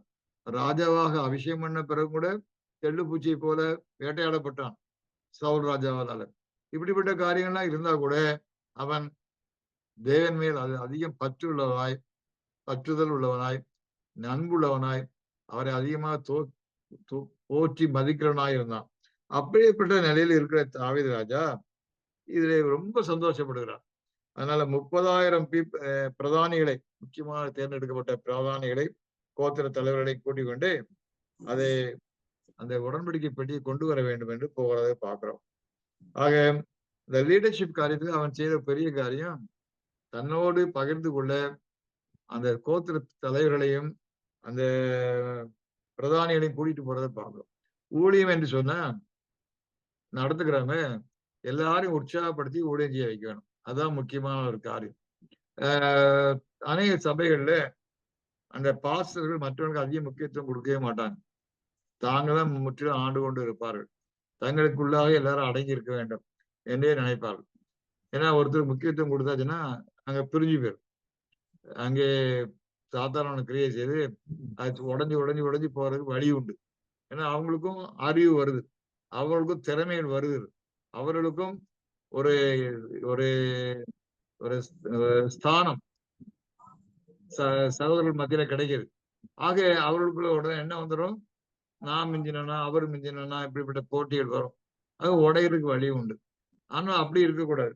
அதனால நம்மளுடைய கருத்துப்படி தகுதியான முறைப்படி அவர்களெல்லாம் என்கரேஜ் பண்ணதான் செய்யணும், அவர்கள் மொழியை கொண்டு போதான் செய்யணும். பிரியட்டும். எப்பவுமே குரூப் உடையும் போது வருத்தப்படக்கூடாது. அது இன்னும் அதிகமாக ஊழியம் பண்ணுவார்கள், அது அநேகமாக இன்னும் அநேகருக்கு சத்தியம் எடுத்து சொல்லப்படும். அப்படிதான் யோசிக்க வேண்டுமே தவிர பிரிஞ்சு போறதை அதிகமாக பெரிய காரியமாக எடுக்கக்கூடாது. தேவனுடைய பார்வையில அந்த பகுதியை பிரித்து கொடுத்தா மினிஸ்ட்ரி பண்ணணும். அதான் ரசூல் எழுதுறாருங்க, ப்ராக்ரஸ் ஆஃப் மினிஸ்ட்ரி எப்பவுமே எப்படி இருக்கணும், அவன் ஷேர் பண்ணப்பட்டதா இருக்க வேண்டும். எல்லாருக்கும் பகிர்ந்து கொடுத்து அது செய்யப்பட வேண்டும் என்று எழுதுறதை பார்க்கிறோம். ஏன்னா அங்கேயும் தாழ்ந்து உள்ளவர்கள் இருப்பார்கள், தாழ்ந்து உள்ளவர்கள் இருப்பார்கள்.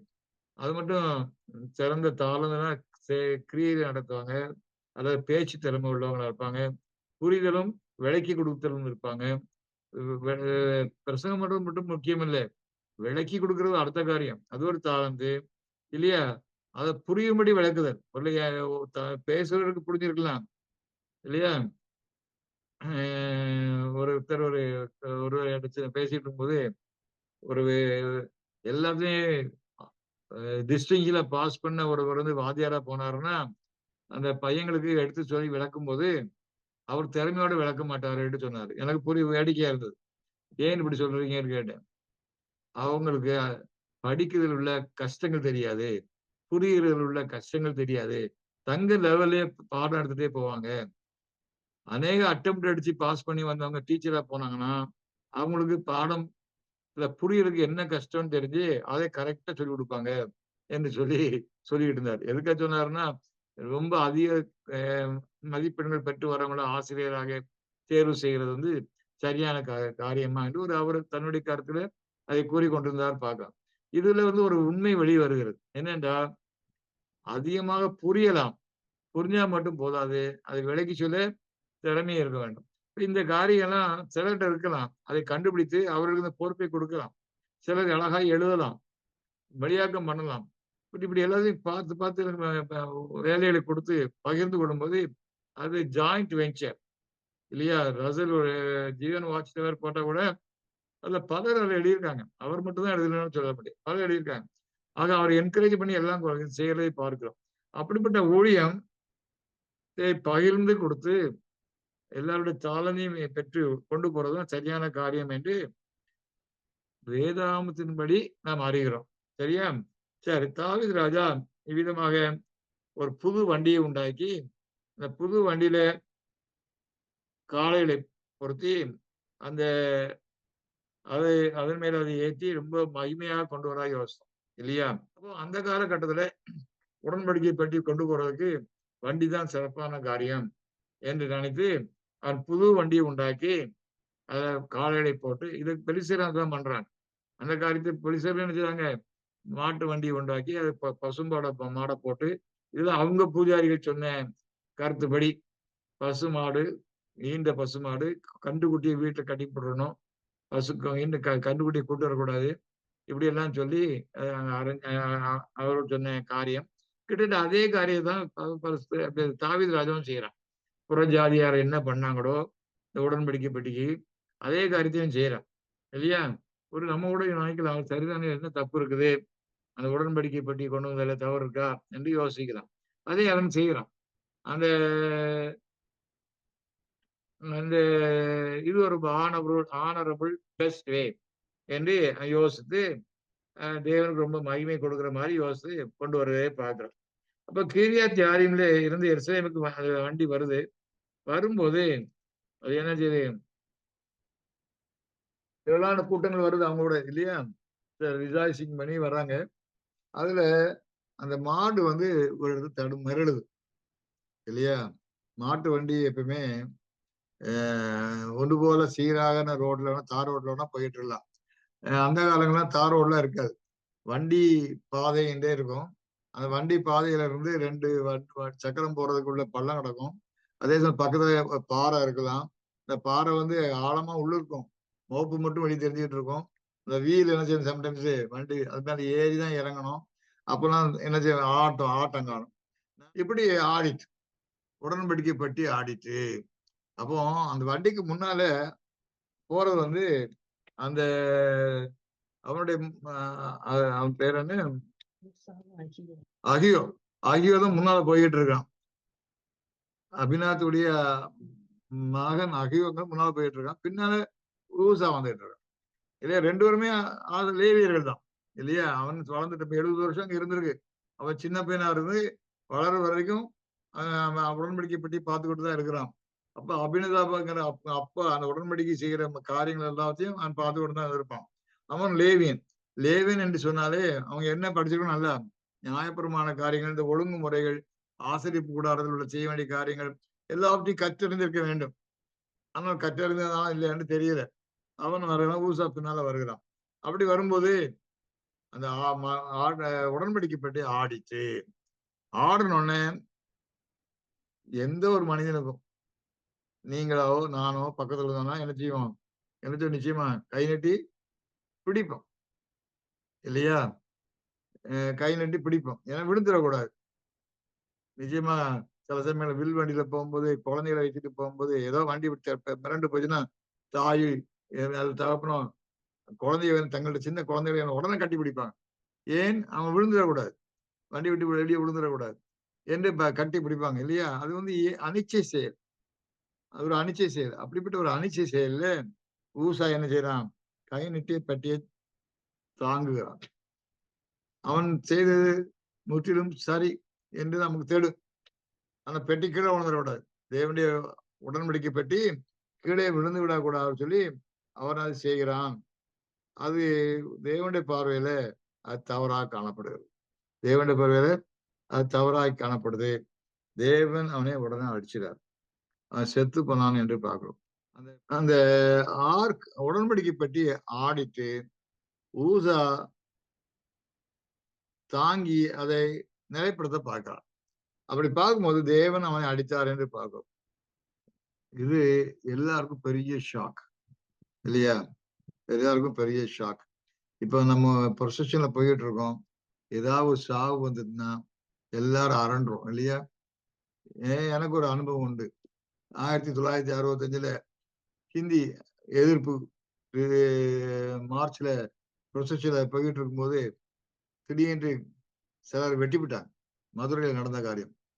வெட்டி அவங்க வெட்டப்பட்டவங்கள சைக்கிள் ஷேல தூக்கி வச்சுக்கிட்டு ரத்தம் குறையோ ஹாஸ்பிட்டல் தூக்கிட்டு ஓடுறாங்க. ப்ரொசஷன்ல போனோம். நாங்க எல்லாருமே பதறிட்டோம் இல்லையா? ஆளுக்கு ஒரு பக்கம் செதறி போனோம். ஒரு விதமான நிசப்தம். எல்லாரும் ஹாஸ்டலுக்கு வந்து ஒருத்தர் யாரோட பேசல. அப்படியே இருந்தோம். ஏன்? அது ஒரு சாவு அங்க வந்துட்டு யாரோ வெட்டுறாங்க என்று ஆயிப்போச்சு. அப்போ அப்படிப்பட்ட ஒரு சீரியஸ்னஸ் இங்க ஊசா செத்து போறான். அதுவும் தேவன் அடிச்சு சாரான். அவன் செய்து தப்பு ஒண்ணும் இல்லை. அது இந்தி போராட்டங்கிறது பொலிட்டிக்கலி அது ஒரு தப்போ ரைட்டோ ஏதோ குழப்பங்கள். அதை பற்றி இப்ப நம்ம இப்ப அந்த உதாரணத்தை சீரியஸா எடுத்துறாங்க. இந்த சீரியஸுக்கு வாங்க. இங்க உற்சாகமாக ஊக்கமாக இஸ்ரேல் ஜனங்கள் சந்தோஷம் ஆர்ப்பரித்து கொண்டு வர்றாங்க உடன்படிக்கை பெட்டியே. உடன்படிக்கை பெட்டி ஆடிட்டு அதை தாங்குவதற்கு கையை நீட்டினா ஊசா செத்து போறோம். வாலிபன் செத்து போறோம். இது நினைக்கும் போது அதை பார்க்கும்போது எல்லாருக்கும் ஒரு அதிர்ச்சி இல்லையா? யாருக்கு ரொம்ப பயங்கரமான அதிர்ச்சி? தாவீது ராஜா. அவன் மிகவும் ஆவலோடு இருக்கிறான், வாஞ்சியோடு இருக்கிறான். அவன் இந்த காரியம் நடந்த உடனே பயந்து எல்லாரும் பயந்துட்டாங்க இல்லையா? பயந்து அங்கே அந்த படத்தை பார்க்கலாம். அந்த படத்துல அவன் கீழே விழுந்து எடுக்கிறதை பார்க்கலாம். அது அந்த காலத்துக்கான கான்செப்ட் படி 4 வீல் உள்ள வண்டி எடுத்துறது. அது போகும்போது அந்த காரியம் நடந்த உடனே அங்க எல்லாருக்கும் ஒரு பெரிய பயம் உண்டாகிறதை பார்க்கிறோம். பயந்து அவர்கள் என்ன பண்ணாலும் தெரியாம அங்கே இருக்கவே பார்க்கிறோம் இல்லையா? அப்போ அங்கேயும் ஒரு தைரியமான ஒரு ஒரு லேவி வருகிறார். அந்த லேவி பேர் என்ன? ஓபேத் ஏதோம் என்று பார்க்கிறோம். அந்த ஓபேத் ஏதோம் அந்த உடன்படிக்கை பெட்டியை தான் வீட்டுல வைக்கிறதுக்கு துணிஞ்சு எடுத்துட்டு போறோம். ஏன்னா உடன்படிக்கை பட்டி பார்த்தாலே எல்லாருக்கும் பயம். அது ஏற்கனவே அதை எட்டி உள்ள பார்த்து 50,070 பேர் செத்துருக்காங்க. இப்போ தொட்டதுனால நிச்சயமா அந்த சாவு வந்துட்டு அந்த சாவுனால எல்லாருக்கும் பயம். கலங்கி போனார்கள். தாவீது ராஜாவும் கலங்கி பயந்து என்ன செய்யறான்? இதை எருசலேமை கூட்டு போனா என்ன ஆகுமோ தெரியலையே. உடன்படிக்கை பெட்டியை கொண்டு போனா என்ன ஆகுமோ தெரியலையே. தேவன் விரும்பவில்லையோ, அது எருசலேமை கொண்டு போவதற்கு தேவன் விரும்பவில்லையோ என்றெல்லாம் யோசிக்கக்கூடிய அளவுக்கு போயிட்டாங்க. ஆனா அங்க ஓபேத் ஏதோ என்கிற அந்த லேவியன் அதை தன் வீட்டுல வைக்க விரும்புகிறான். அவ்விதமாக அந்த ஓபேத் ஏதோ தன் வீட்டிலே உடன்படிக்கை பெட்டி வைக்கிறதையே பார்க்கிறோம். அப்போ இப்படிப்பட்ட காரியம் நடந்த உடனே தாவீது ராஜாவுக்கு மிகவும் வருந்துகிறான். ஆனா அவனோட பெரிய குணம் என்னன்னா, அந்த குற்றத்தை தேவன் மேல சுமத்தல. தேவன் ஏன் செய்தார் இப்படி? நான் தேவனுக்காக தானே செய்யறேன், தேவனுக்காக தானே உடன்படிக்கை பற்றி கொண்டு வரேன், அவர் ஏன் இதை பண்ணாரு இப்படி, அதை பொறுத்து கொள்ளக்கூடாதா என்று சொல்லி தேவன் மேலே அவன் அங்கலாய்க்கவில்லை. அவன் தன் மேலுள்ள குற்றம் என்ன என்று யோசிக்கிறான். அதுதான் பெரிய காரியம். நாம் எப்பவுமே தேவனுடைய அவரை பின்பற்றி போகும்போது அநேக சாமியங்கள் டிசப்பாயின்மெண்ட் நமக்கு வரும். சோ நம்ம நினைக்கிறபடி நடக்காது. நம்ம மிரள வைக்கக்கூடிய காரியங்கள் நடக்கலாம். ஆனால் நாம் உடனே தேவன் மேல சாப்பிடு, இவ்வளவு நாள் உமக்கு ஊழியம் செய்தேனே, நான் இவ்வளவு நாள் உமக்கு இவ்வளவு காணிக்கை கொடுத்துருக்கேனே, நான் இவ்வளவு தூரம் ஆர்வமா இருந்திருக்கிறேனே, ஏன் ஆண்டவர் எனக்கு இது செய்தீர் என்று சொல்லி கேட்கிறவர் இருப்பார். அது அப்பத்துக்காகவும் மீனுக்காகவும் தேவனை பின்பற்றினா நிச்சயமா இப்படிப்பட்ட கேள்விகள் வரும். ஏன்னா அவன் நங்கூரம் இல்லை. நங்கூரம் இல்லாதனால காற்றடிக்க பக்கமா போயிடுவாங்க. எங்க வேதனைகள் அதிகம் வந்து அவனை அடிச்சுட்டு போதோ அந்த பக்கத்துல போய் தான் இருந்துகிட்டு இருப்பாங்க. அவருக்கு யோசிக்க தெரியாது, அமர்ந்திருந்து யோசிக்க தெரியாது. ஆனால் தேவனுக்கு நம்ம பிரதிஷ்டை பண்ணி தேவனை ருசித்து தேவனை நோக்கி அமர்ந்து இருக்கும் போது தேவன் இதை செய்கிறாரா, அப்படி என்றால் இதுல சம்திங் ராங் வித் மீ, ஏன்றதான் குற்றம் இருக்குது, நான் தவறு பண்ணியிருக்கிறேன் என்று சொல்லி அவன் தன்னுடைய குற்றத்தை நினைத்து விசனம் அடைகிறான். அதான் முக்கியம். அவனுடைய விசனம் வந்து தேவன் இப்படி பண்ணிட்டார் என்று விசனம் அடையாது. ஊசா மறித்தது ஒரு விசனமா இருந்தா கூட அந்த காரியம் நிகழ்ந்தது குறித்து அவன் விசனம் அடைக்க மாட்டான். தன்னிடத்தில் என்ன குறை இருந்தது, தான் என்ன தவறு பண்ணினேன், நான் ஏதோ தேவன் பிரியமில்லாமல் செய்து விட்டேனே என்று சொல்லி அவன் விசனம் அடைகிறதை பார்க்கிறோம். அப்படி விசனம் அடையும் போதுதான் தேவன் ஒரு ஆளை வழிநடத்த முடியும். நான் தேவனுக்கு ஒப்பு கொடுக்கும் போதுதான் அதை அப்படி நம்ம என்ன செய்ய முடியும், தேவன் நம்மை வழிநடத்த முடியும். அப்படி அவன் தன்னை தாழ்த்தி தேவனுக்கு ஒப்பு கொடுக்கிறதை பார்க்கிறோம். சரி, அப்போ அப்படி இருக்கும்போது நம்ம என்ன செய்யறோம், தேவனே நாம் என்ன செய்யறோம், மதிக்கிறோம். அதுவும் முக்கியமா தேவனுடைய நீதியை நேசிக்கிறோம். தேவன் நீதியை போற்றும் பயபக்தியோடு நேசிக்கிறோம். போற்றும் பயபக்திங்கிறது முக்கியமான ஒரு காரியம். ஃபியர் ஆஃப் த லார்ட், கர்த்தருக்கு பயப்படுதலே ஞானத்தின் ஆரம்பம். அந்த ஃபியர்ங்கிற வார்த்தை அங்க இருக்கக்கூடாது. அங்க அந்த நம்ம என்ன படிச்சிருக்கோம், ஏற்கனவே படிச்சிருக்கோம் அந்த முன்னாலேயே. இந்த ஃபியர்ங்கிற வார்த்தையை எடுத்துட்டு அது என்ன அர்த்தம் போடணும், அதை போற்றும் பயபக்தி, reverence. Reverence of the Lord is the wisdom of God. கர்த்தருக்கு போற்றும் பயபக்தியோடு இருப்பதுதான் எனது ஞானம், தேவனுடைய ஞானம் நமக்கு கிடைக்கும். அப்போ தேவனுடைய காரியங்கள்ல இத மாதிரி இஷ்யூஸ் வரும்போது, ப்ராப்ளம் வரும்போது போற்றும் பயபக்தியோட அதை பார்க்கணும். போற்றும் பயபக்தியோட பார்க்கணும். பயப்படக்கூடாது, அஞ்சக்கூடாது. போற்றும் பயபக்தியோடு அவருடைய நீதி பேசிக்கிட்டோ என்று சொல்லி அந்த நீதியை நிலைநாட்ட பார்க்க வேண்டும். அப்போ ஊசாவை அடிச்சது சரியான காரியம்தான் என்று நாம் புரிய வேண்டும். அது எப்படி சரியா இருக்கணும், புரியலைனாலும் கூட அது சரியாதான், தேவன் செய்தார், அவர் நீதி உள்ளவர், அவர் அநீதியாக எதுவும் செய்ய மாட்டார். அப்படி இருக்கும்போது ஊசாவை அடிச்சது சரி. எப்படி சரி தெரியாது, ஆனால் அதை கொஸ்டின் பண்ணக்கூடாது. அந்த ஜட்ஜ்மெண்ட்டை கொஸ்டின் பண்ணக்கூடாது. தேவனுடைய நீதி தான் சரி எந்த நிலைக்கு நாம் வர வேண்டும். அதான் போற்றும் பயபக்தி. அவ்விதமா தேவன் செய்த காரியத்தை அப்படியே ஏற்றுக்கொள்வது போற்றும் பயபக்தியாக இருக்கிறது என்று பார்க்கிறோம், இல்லையா? அப்போ தாவீது ராஜா அனலைஸ் பண்ண ஆரம்பிக்கிறோம். டிசிஷன் டு டேக், எருசலேம் கொண்டு போற காரியம் இப்ப யோசிக்கிறான். அதே சமயத்துல தன்னுடைய கேர்லெஸ்னஸ் என்னங்கிற அனலைஸ் பண்றான். அவன் என்ன செய்யறான், அதை பற்றி யோசிக்கும் போதுதான் என்ன தெரியுது, என்ன தப்பு பண்ணிட்டான் தாவீது ராஜா.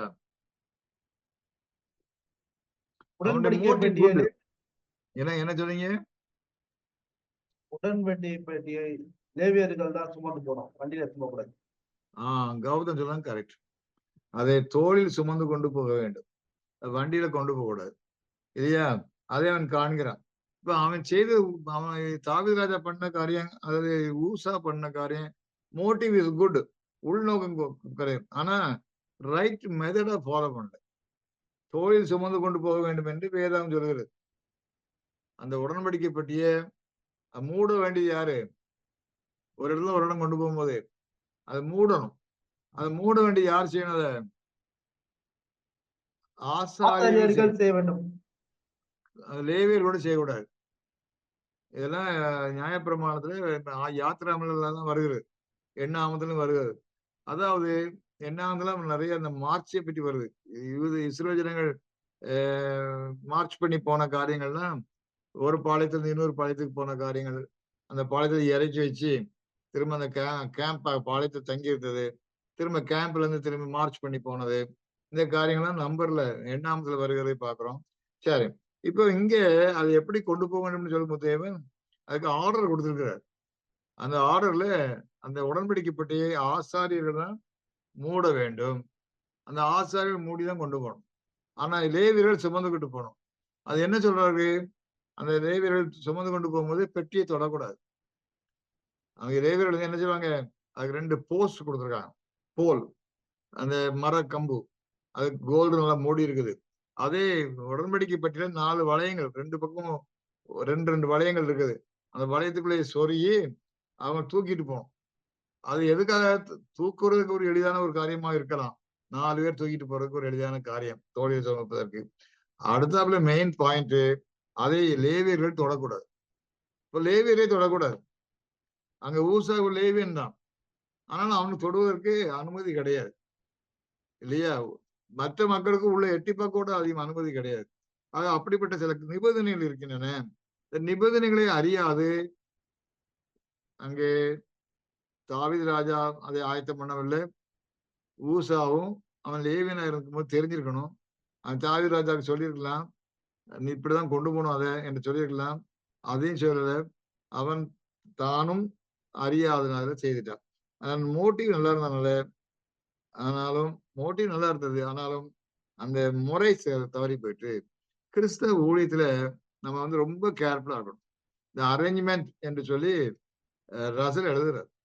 Truth, spirit of truth, arrangement, இந்த 3 காரியம் முக்கியமான காரியம். அது ஜான்சன் பின்னால் வலியுறுத்தி எழுதிட்டு போறார். ஆக இந்த தேவ ஏற்பாடு ஐக்கியம், அது லேமன் ஹோம் மிஷன் ஐக்கியம், அது பைபிள் ட்ரூ ஸ்டாண்டர்ட் ஐக்கியம், இந்த காரியங்கள் எல்லாமே சத்தியத்தை சொல்லும், நிறைய சட்டத்திட்டங்களை சொல்லாது. ஆனால் தேவனுடைய பிரமாணங்களை நாம் படித்துக்கொண்டே வருகிறோம். இந்த பிரமாணங்களின் படி நாம் நடக்கணும். அது முக்கியமான ஒரு காரியம். ஆனால் இப்படி செய்ய, அப்படி செய்ய, இப்படி சொல்லிட்டு ரொம்ப இன்ஸ்ட்ரக்ஷன் ஒன்றும் கிடையாது. நாமளே புரிந்து தேவன் எதை எதிர்பார்க்கிறோம், எப்படி நடந்து கொள்ளணும், இந்த காரியங்களை புரிந்து கொண்டு செய்யணும். இது எப்பவுமே ஒரு ஆபத்தான ஒரு காரியம். நமக்கு ஒரு திறமை இருந்ததுன்னா, திறமை உள்ளவர்கள் எப்பவுமே முன்னுக்கு வந்து சில காரியங்களை தவறான ஓவர்டேக் பண்ண பார்ப்பாங்க, அதை ஓவர் ரைட் பண்ண பார்ப்பாங்க. தங்களுடைய தலைவர்கள் முன்னாள் நடத்துறவர்களை ஓவர் ரைட் பண்ண பார்ப்பாங்க. அது தவறான காரியம் இல்லையா? பேப்டிசம், நாகர்கோயில ஒரு பேப்டிசம் கொடுக்க போனோம். அந்த பேப்டிசம் கொடுக்கறதுக்கு அங்குள்ள எல்டர் ஒரு இடத்த ஆயத்தப்படுத்திருக்கிறாரு. அது சற்று அதிக தூரம் நடந்து போக வேண்டியிருக்குது இல்லையா? நடந்து போய் கொண்டிருந்தோம் நாகர்கோயில்ல. அப்போ அதை நடத்தி கொண்டு போகிறவர் யாரு? Brother Nelson Rajaratnam. அவர் யூசுல் வர்தி, அவர் தான் நமக்கு நடத்திக்கிட்டு போறாரு. கூட வர்ற ஒருத்தர், என்ன இவருக்கு அறிவில்லை, இதை பற்றி விசாரிக்க வேண்டாமா, நடக்கிற காரியம்லாம் இருக்குது, அதான் கேட்டு விசாரிச்சிருக்க வேண்டாமா, இவ்வளவு நம்ம நடக்க வேண்டியது கேட்டு முனைங்கிட்டே வந்தாரு. என் கூட பேசிக்கிட்டு, ஏன்டா கொடுத்தா நான் இப்படி செய்வேன் அப்படி செய்வேன் எல்லாம் சொல்லிட்டு வந்தார். அவர் பேரை சொல்ல விரும்பல, ஒரு மூத்த சகோதரர்களுக்கு அவர் கண்டுபிடிச்சிருப்பீங்க. அப்படி பேசிட்டு வந்தேன். அப்படிப்பட்ட காரியங்கள்லாம் இருக்கக்கூடாது. ஒருவேளை அவர்கிட்ட பொறுப்பை கொடுத்தா செய்யட்டும், கொடுக்காத நிலையில என்ன செய்யக்கூடாது, அந்த முறைகளை குறை சொல்லி கொண்டு இருக்கக்கூடாது. அது அந்த எல்டருக்கு என்ன வழி வசதி இருந்தோ அந்த காரியத்தை அவர் செய்கிறார். அதே பிரதர் நெல்சன் ராஜரத்னம் அப்ரூவ் பண்ணியிருக்கிறார். ஆகையால்தான் அமைதியாக கூட போய் கொண்டு இருக்கிறார். அப்படி இருக்கும்போது நாம எப்படி பண்ணணும்? அமைதியாக போகணும். நமக்கு திறமை இருக்குது, நமக்கு அறிவு அதிகம் இருக்கு அப்படி சொல்லி என்ன செய்யக்கூடாது, ஓவர் ரைட் பண்ணக்கூடாது. அநேக சமயங்களில் இந்த காரியங்கள் சத்திய சகோதரர்கள் மத்தியில் நடக்குது. அநேக பிளவு கூட இதெல்லாம் காரியங்களாக இருக்கிறதை பார்க்கிறோம். சரி, ஆக தாவீது ராஜா அந்த அறிவை பெற்ற பிறகு அவன் என்ன செய்யறான், அந்த காரியத்தை திரும்பவும் செய்ய யோசிக்கிறான். ஏனென்றால் அவன் அந்த அந்த உடன்படிக்கை பெட்டியை கண்டு பயப்பட்ட பயம் குறையுது. அடுத்த போல அபினதாபு வீட்டுல இருக்கும்போது அவனுக்கு நிறைய ஆசீர்வாதம் கிடைச்சது. இப்போ ஓபேத், அவன் பேர் என்ன, ஓபேத் ஏதோம், அவன் வீட்டுக்கும் பெரிய ஆசீர்வாதம் கிடைச்சது அவங்க வீட்டுல இருந்த காலத்துல. அதையெல்லாம் அறியும் போது நிச்சயமாக அந்த உடன்படிக்கை பெட்டி எருசலேமுக்கு வந்தனா அது பெரிய ஆசீர்வாதமா இருக்கும் என்று புரிந்து அதன் மேல இருந்த உடன்படிக்கை பெட்டி மேல இருந்த பயத்தை நீக்கிறான். அறிவு வந்த உடனே எப்படி அதை கொண்டு வர வேண்டும் என்று அறிவு வந்த உடனே அதுக்கு பிறகு அவன் நினைச்சான், திரும்ப அந்த அதே காரியத்தை திரும்ப செய்கிறதை பார்க்கிறோம். ஏன்னா வேதாத்தின்படி பலி அல்ல, கீழ்ப்படிதான் தேவனை எதிர்பார்க்கிறார். அந்த ட்ரூத் காரியங்கள்ல கீழ்ப்படுதல் அவசியம். அது கீழ்ப்படுதலுக்கு தூக்கி அதாவது truth it's spirit and arrangement, இந்த 3 காரியத்திலையும் நம்ம கீழ்ப்படுதலை காண்பித்துக் கொண்டே வர வேண்டும். அதுல எந்த விதத்திலையும் ஒரு அலட்சியம், அவமதிப்பு இருக்கக்கூடாது. என்ன இருக்கணும்? போற்றும் பயபக்தி இருந்து கொண்டே இருக்க வேண்டும். அது மிக முக்கியமான ஒரு காரியம். இந்த தேவன் என்ன சொல்றாரு? என் வசனத்துக்கு நடுங்குறவனையே பார்ப்பேன். ஏசாயா 66:2. என் வசனத்துக்கு நடுங்குறவனே நோக்கி பார்ப்பேன் என்று கூறுகிறதை பார்க்கும் இல்லையா? அப்போ என் சம்பத்தை சேகரிக்கும் காலத்தில் அவர்கள் என்னுடையவர்களாக இருப்பார்கள் என்று சொல்வதை பார்க்கிறோம். அப்போ அவருக்கு ஜெல்ஸாக அணிகலனாக மாறிக்கொண்டே வருமானால் அவருக்கு நாம் கீழ்ப்பணிந்து கொண்டே வர கடமைப்பட்டிருக்கிறோம். ஆகவே நாம் தேவனுடைய காரியங்கள்ல அந்த அரேஞ்ச்மெண்ட்ங்கிறது முக்கியமான ஒரு காரியம். இந்த அரேஞ்ச்மெண்டை பார்த்து அதை யாரும் சொல்லிக் கொடுத்து கொண்டு அதுக்கு ஆக்ஷன் எடுத்துக்கிட்டுலாம் இருக்க மாட்டாங்க. ஆனா நாமே வாலண்டியரா ட்ரூத்துக்குரிய ஆவி, அது மட்டும் சத்தியம் சத்திய ஆவி, அதனுடைய ஏற்பாடு, இந்த ஏற்பாடுக்குள்ள நாம் அடங்கி நடக்க வேண்டும். சரி, இது ஊசா செத்து போயிட்டானே, அது நியாயமா என்ற ஒரு சில கேள்விகள் எழும்பலாம். ஆனா அது நமக்கு நன்றாக தெரியும்,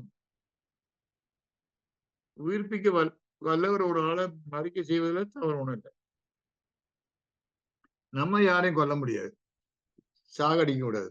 ஏன்னா அவரை உயிர்ப்பிக்கிறதுக்கு நம்மகிட்ட அதிகாரம் கிடையாது. தேவன் என்ன செய்ய போறாரு? மரித்த அனைவரையும் உயிரோட கொண்டு வர போகிறார். ஆதாமுக்குள் மரித்த எல்லோரும் கிறிஸ்துக்குள் உயிரோட எழுப்பப்படுவார். ஒருவேளை யூதாஸ் காரியத்தை கூட உயிரோட வரலாம். அது ஒரு சர்ச்சையான காரியம். என்ற போதிலும் ஆதாமுக்குள் எல்லாரும் மறிக்கிறது போல கிறிஸ்துக்குள் எல்லாரும் உயிர்ப்பிக்கப்படுவார்கள். ஆவிக்குரிய பிறப்பு இல்லாமல் இருந்தால், புது சிற்சியா பிறந்திருந்தாங்கன்னா முடியாது.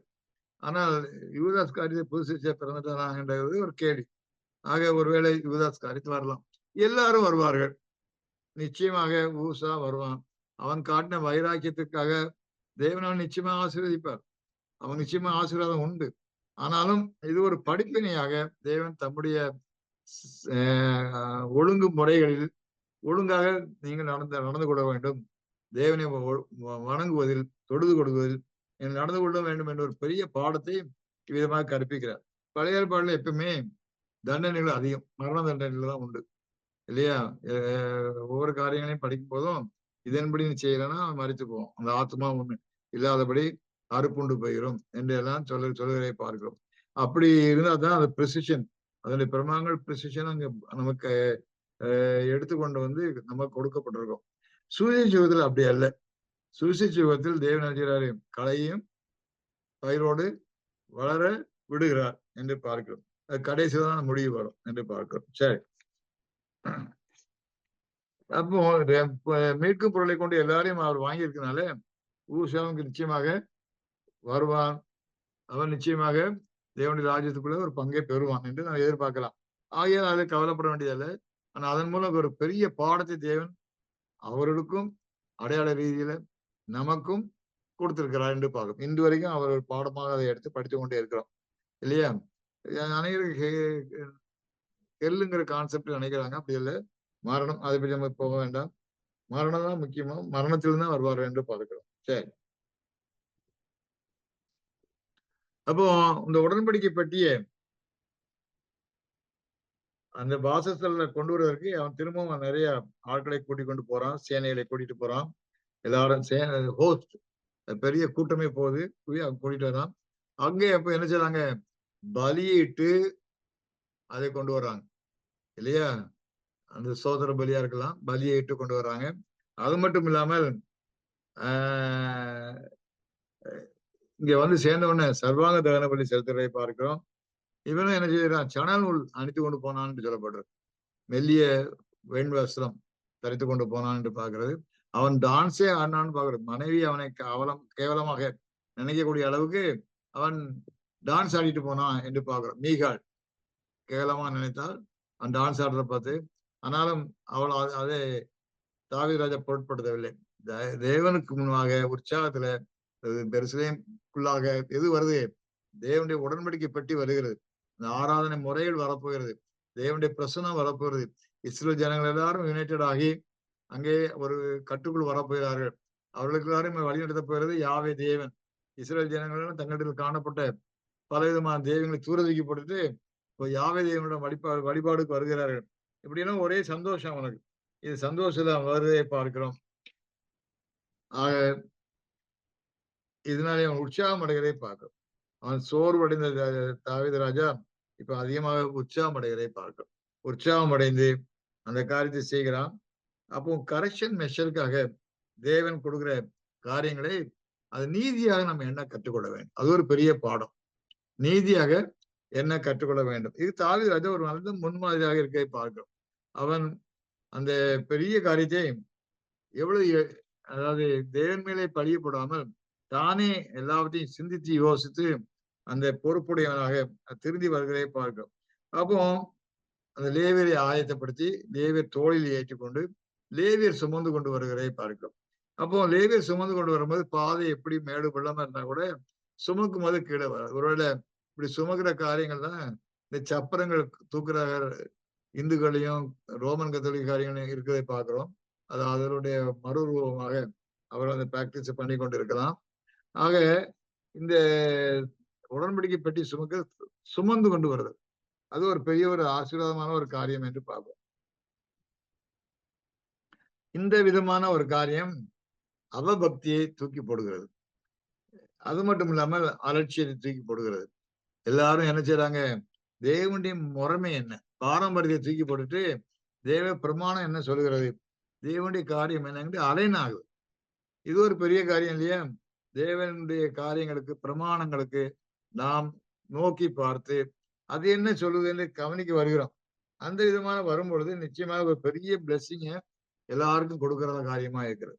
ஆகிய தேவனுடைய காரியத்துல தகுதியாய் தேவனை தேட வேண்டும், தகுதியாய் தேவனுடைய ஊழியத்தை செய்ய வேண்டும், தகுதியாக நடந்து கொள்ள வேண்டும். சத்தியம், சத்திய ஆவி, அந்த அரேஞ்ச்மெண்ட், சத்திய ஏற்பாடு, இந்த காரியங்கள்ல மிகவும் கவனமா நாம் இருந்து ஓடுவோமானால் நிச்சயமா தேவன் இண்டிவிஜுவலாவும் நம்மை ஆசீர்வதிப்பார், ஐக்கியத்தையும் ஆசீர்வதிப்பார். நிச்சயமாக நம்முடைய வெளிச்சம் மற்றவர்களுக்கு பிரகாசிக்கும். தேவன் தாமே இதை ஆசீர்வதித்து தருவாராக.